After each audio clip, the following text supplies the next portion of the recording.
बिहार की बात करते हैं। बिहार विधानसभा चुनाव की सरगर्मियों के बीच आज पटना में महागठबंधन की चौथी बैठक होगी। तेजस्वी यादव के आवास पर होने वाली इस बैठक में आगामी विधानसभा चुनाव जो कि बिहार में होने वाले हैं इसी साल, उसकी तैयारियों के साथ साथ सीटों के बंटवारे पर चर्चा होने की उम्मीद है। इस बैठक में राष्ट्रीय जनता दल है, कांग्रेस है, वाम दलों के साथ साथ विकासशील इंसान पार्टी यानी वीआईपी के नेता शामिल होंगे।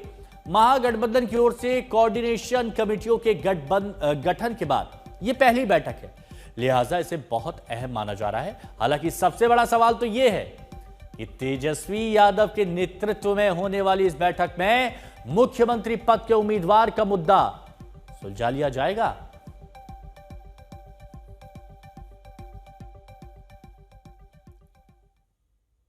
तो देखिए, बैठक की बात चल रही है तो यहां पर आप ये समझ लीजिए कि महागठबंधन की जो आज बैठक हो रही है इसमें है कौन। तो सबसे पहले तो लालटेन यानी राष्ट्रीय जनता दल, उसके बाद आप देखेंगे कांग्रेस इस बैठक में शामिल है, सीपीआई सीपीएम वाम दल इसमें शामिल है, सीपीआई एमएल भी इसमें शामिल है और विकासशील पार्टी यानी वीआईपी भी इसमें शामिल है। ये महागठबंधन की बैठक में आज शामिल होंगे। अब सीट बंटवारे पर महागठबंधन में पेच फंसा हुआ है। 2020 में 144 सीटों पर चुनाव कौन लड़ी थी?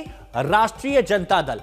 और 75 सीटों पर आरजेडी को जीत मिली थी, यानी 144 में से 75 सीटों पर राष्ट्रीय जनता दल को जीत मिली थी।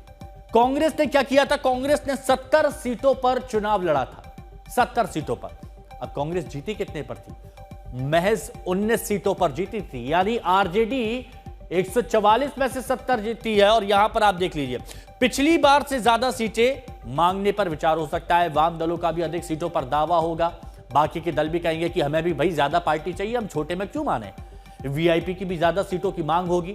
वीआईपी नाम ही वीआईपी है, तो ऐसे में यह जरूर कहा गया होगा कि हमें ज्यादा से ज्यादा सीटें चाहिए। और यही एक आज मकसद होगा कि सबको कैसे समझाया जाए, संभाला जाए और सीट वितरण का फॉर्मूला कैसे तय किया जाए।